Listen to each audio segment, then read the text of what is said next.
Myanmar में सेना ने तख्तापलट कर दिया है। सेना ने सोमवार तड़के देश के स्टेट काउंसलर आंग सान सू की, प्रेसिडेंट यू बिन मिंट समेत कई वरिष्ठ नेताओं और अफसरों को हिरासत में ले लिया।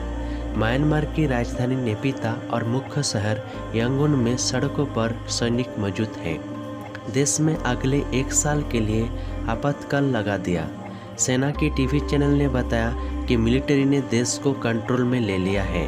देश की सत्ता अब commander in chief of defence services Ming आंग लाइंग के हाथ रहेगी। इमरजेंसी खत्म होने के बाद चुनाव होंगे। सेना ने कहा कि 1 साल की इमरजेंसी के बाद चुनाव होंगे। इलेक्शन कमीशन में सुधार किया जाएगा। पिछले साल नवंबर में हुए चुनावों की समीक्षा भी की जाएगी। एनएलडी को मिले भारी बहुमत के बाद सेना चुनावों में वोटिंग फ्रॉड का आरोप लगाया था। तख्तापलट के खिलाफ विरोध प्रदर्शन। सेना द्वारा तख्तापलट के खिलाफ म्यांमार के नागरिकों ने सड़कों पर विरोध प्रदर्शन किया। डॉक्टर, मेडिकल स्टाफ हड़ताल पर हैं। जनता भी थाली पीटकर, गाड़ियों के हॉर्न बजाकर विरोध जता रही है। 50 साल बाद 2011 में बहाल हुआ था लोकतंत्र। म्यांमार में 2011 में लोकतंत्र बहाल हुआ था। उसके पहले लगभग 50 सालों तक देश में सैन्य तानाशाही थी। साल 1962 में जनरल ने बिन ने तख्ता पलटकर सत्ता पर कब्जा कर लिया था। हालांकि 2011 के बाद भी सरकार पर सेना का नियंत्रण बना रहा।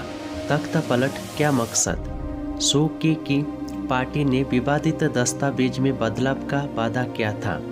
इसी क्रम में एक समिति बनाने की प्रस्ताव पर संसद में मतदान कराया गया था, जो पारित हो गया था।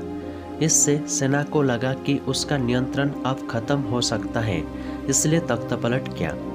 तख्तापलट पर अंतर्राष्ट्रीय प्रतिक्रिया। UN, Bharat, America, Britain, Australia सहित कई देशों ने म्यांमार में तख्तापलट की निंदा की है। गिरफ्तार नेताओं को तुरंत रिहा करने के लिए कहा है, जबकि चीन ने म्यांमार के संविधान का हवाला देकर पल्ला झाड़ लिया है। संयुक्त राष्ट्र ने चिंता जताई है कि देश में अभी 6 लाख रोहिंग्या हैं, कहीं सेना उसका दमन शुरू ना कर दे। आंग सान सू की लोकतंत्र बहाली की लड़ाई। म्यांमार के स्टेट काउंसलर और नोबेल शांति पुरस्कार विजेता आंग सान सू की वहां की सबसे लोकप्रिय नेता हैं। लोकतंत्र बहाली की लड़ाई में सेना द्वारा वो लगभग 15 सालों तक नजरबंद रही। अब फिर उन्हें सेना ने गिरफ्तार कर लिया है। सू की म्यांमार के स्वतंत्रता के नायक आंग सान सू की बेटी हैं।